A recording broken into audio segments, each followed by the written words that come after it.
करनामेपुर में माँ वैष्णो लाइब्रेरी खुला हुआ है, तो इसकी जो शुरुआत आपने की है, इसका विचार सबसे पहले आपके मन में कहाँ से आया?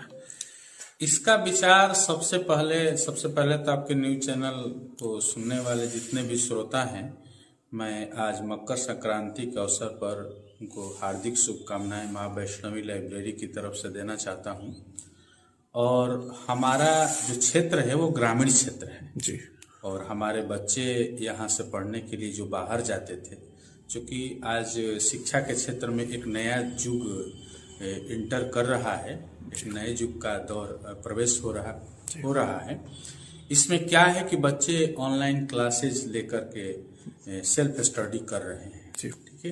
तो उसमें जो है बच्चों के लिए एक शांतपूर्ण माहौल की जरूरत होती है, जो कि जिसके लिए बच्चे हमारे शहर की तरफ जाते थे। तो वैसी सुविधाएं जो हैं अब हम अपने गांव में दे रहे हैं। तो वो बच्चे जो यहाँ से जाते थे सेल्फ स्टडी के लिए, वो बच्चे अब नहीं जा रहे हैं और यहीं अपने निजी घर पर रहकर वो पढ़ रहे हैं। एक ग्रामीण क्षेत्र में इस तरीके का इतना भव्य आपने ये लाइब्रेरी का निर्माण करवाया है, तो बाकी जो लोग हैं उनसे क्या इसमें स्पेशल चीज आप दे रहे हैं छात्रों के लिए? छात्रों के लिए तो सबसे बड़ा तोहफा तो मेरे लाइब्रेरी में यही है कि जितना स्पेस हम लोग दिए हैं उतना स्पेस कहीं नहीं मिलेगा जी। ऐसा नहीं है कि बच्चे पढ़ रहे हो तो गैदरिंग हो, ऐसा कोई नहीं, कुछ मैटर नहीं बिलोंग करता है यहाँ पर। और दूसरी सबसे बड़ी सुविधा है कि हम अपने छात्रों को, जो छात्र हमारे यहाँ से पहले भी पढ़कर गए थे, वो छात्र हमारे यहाँ पढ़ रहे हैं और फी में भी अत्यंत न्यूनतम फीस रख करके हम लोग बच्चों को पढ़ा रहे हैं। जो छात्राओं के बारे में अगर हम बात करें, चूंकि ग्रामीण क्षेत्र है ये, और आज भी हम देखते हैं कि लड़कियों को शाम के समय पढ़ने लोग भेजने में थोड़ा झिझकते हैं, तो उनके लिए क्या सुविधा है कि शाम के समय में वो लोग आकर पढ़ाई कर सके यहाँ पर? उस तरीके की क्या व्यवस्था की है आप लोगों ने? देखिए, चूंकि ये पहले की बात है कि लोग कहते थे कि लड़कियां नहीं पढ़ती हैं, चाहे या लड़कियां नहीं जाएंगी। अब ऐसी कुछ बात नहीं, लड़कियां हमारे यहाँ आती है, पढ़ती है, वैसा कोई मैटर बिलोंग नहीं करता है। हमारे यहाँ प्रशासन की भी सुविधा अच्छी है, प्रशासन भी सहयोग करता है। ऐसा नहीं है कि रास्ते में या आने जाने के दौरान कोई प्रॉब्लम हो, या गार्जियन भी जग चुके हैं, बच्चे भी जग चुके हैं, ऐसी कोई समस्या। एडमिशन के बारे में क्या आप कुछ बताना चाहेंगे? किस तरीके से एडमिशन का क्या प्रोसेस है? हाँ, एडमिशन का प्रोसेस के बात अब जहाँ तक किए, तो एडमिशन का कोई विशेष लंबा प्रोसेस नहीं है। अभी तो फ्री में नामांकन चल रहा है, बच्चे अपना फी जमा करके और पढ़ाई कर सकते हैं। जी। जैसे तमाम जो लाइब्रेरी खुल रही हैं कहीं भी, तो उसमें वाईफाई या फिर ऑनलाइन जो क्लासेस है, ऑनलाइन पढ़ने की जो व्यवस्था है, इन सभी चीजों पर आप कितना ध्यान दे रहे हैं इन सब चीजों के लिए? इसके लिए हमारे यहाँ वाईफाई की व्यवस्था अत्याधुनिक ढंग की है। और एक तो विशेष बात हमारे यहाँ ये है कि बच्चे ऑनलाइन क्लासेस करते हैं तो उसके लिए मोबाइल या लैपटॉप अवेलेबल नहीं रहता है उनके पास, तो हमारे यहाँ कंप्यूटर लैब भी संचालित है, जो कि वैसे बच्चों के लिए सिस्टम अवेलेबल करवा रहा है। जो बच्चे अगर सिस्टम उनको जरूरत है कंप्यूटर टाइपिंग की या ऑनलाइन क्लास करने के लिए उनको सिस्टम चाहिए, तो सिस्टम हमारे पास अवेलेबल है। एक साथ कितने लोग बैठ के एक साथ पढ़ाई कर सकते हैं? अभी तो हमारे यहाँ 52 सीट है। 52 लोग एक साथ बैठ के पढ़ाई कर सकते हैं? लोग एक साथ बैठकर पढ़ाई कर रहे हैं। मेरा सीट पूरा फुल हो चुका है, आगे प्रोसेस चल रहा है। एक बार हम चाहेंगे कि आप दिखा दीजिए लाइब्रेरी को एक बार अपने तरीके से आप। जी,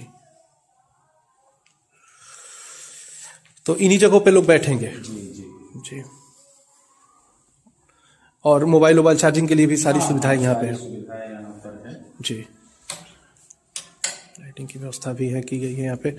पानी वानी सब जितने भी लोग आएंगे यहाँ पर, इन सब चीजों पर भी ध्यान दिया गया है। इसके लिए आरओ प्यूरिफायर लगा हुआ है हमारे पास।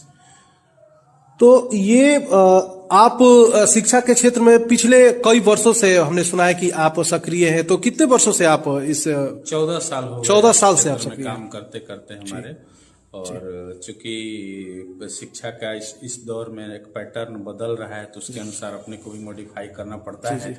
तो उसी सोच के तो आसपास के गांव या फिर आसपास के लोगों का कितना समर्थन मिला जब आपने स्टार्टिंग करने की सोची? भरपूर समर्थन मिलता है हमें। हमारे अपने गांव से या हमारे आसपास के जितने भी 6-7 गांव हैं, उन गांवों का भरपूर समर्थन मिलता है। ऐसी अपने 14 वर्ष का जो अनुभव है, उस अनुभव के आधार पर यहाँ के जो नौजवान छात्र छात्रा हैं उनको क्या संदेश देना चाहेंगे? उन नौजवानों को यही संदेश देना चाहते हैं कि चाहे वो पढ़ाई के दौरान अगर उन्हें कुछ समस्याएं आती भी हैं तो वो जो है अपने पढ़ाई को रोके नहीं और पुनः उसी जोश और जुनून के साथ जो है अपने कार्यों में लगे रहें और सफलता तो एक न एक दिन उन्हें जरूर मिलेगी। और परिश्रम करने वाले कभी भी हारते नहीं हैं। थोड़ा समय तो लगता है लेकिन कभी वो हारते नहीं हैं।